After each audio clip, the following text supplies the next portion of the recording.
Why do we pray the Rosary? And what is the Rosary anyway? I'm Father Brice, and we're at St. Anne in Berg today. And I'd like to tell you a story about the Rosary. I was in third grade theology class, and our teacher, Miss Mary, she said, y'all should all carry the Rosary in your pockets. Keep the Rosary with you. So, third grade Brice, I raised my hand and I said, Miss Mary, is it okay if I keep my Rosary in my book sack? Because I did.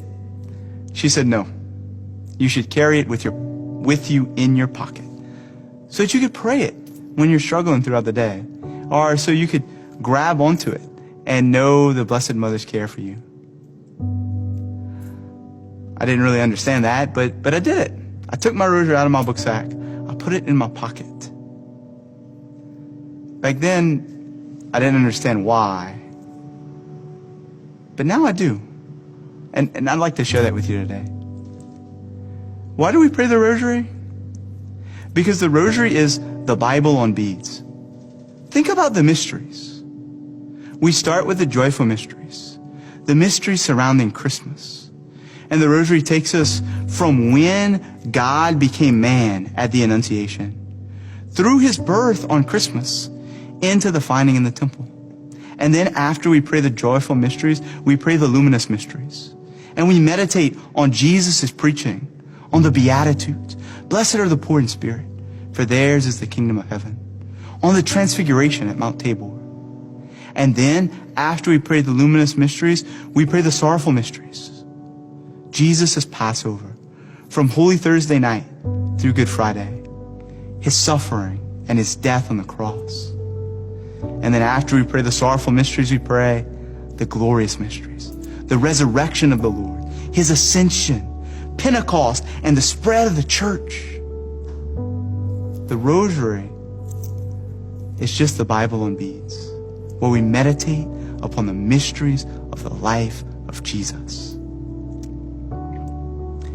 But Father, what about repetitious prayer? And don't we say over and over again, Hail Mary, full of grace. Hail Mary, full of grace. Should we do that? Is that what Jesus tells us to do? Well, I can tell you this. I can tell you that Jesus repeated the words of Scripture. I can tell you that Jesus prayed the Psalms. And that Psalm 136 says, give praise to the Lord, for he is good, for his mercy endures forever. Give thanks to the Lord of Lords, for his mercy endures forever. Give thanks to the God of gods, for his mercy endures forever.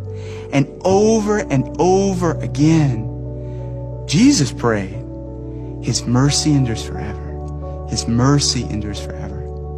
And so if Jesus prayed the words of Psalm 136, what's wrong with us praying the words of Luke chapter 1, where the angel Gabriel says, Hail, full of grace, the Lord is with thee. So we say over and over, Hail, full of grace, the Lord is with thee. But y'all, we've got to remember that the Rosary is not a magic formula. The Rosary is not something just to be recited. The Rosary is something to be prayed, to be remembered, to be meditated on. Pope Paul VI said that the Rosary without this kind of meditation is like a body without a soul. Pope Paul VI said that if we're not meditating on the Bible, the mysteries of Jesus, the words of the angel in Luke chapter 1, then we are babbling like the pagans. Then we are going contrary to Jesus' teaching. So for years and years and years, a lot thanks to Miss Mary back in the third grade, I have prayed the Rosary.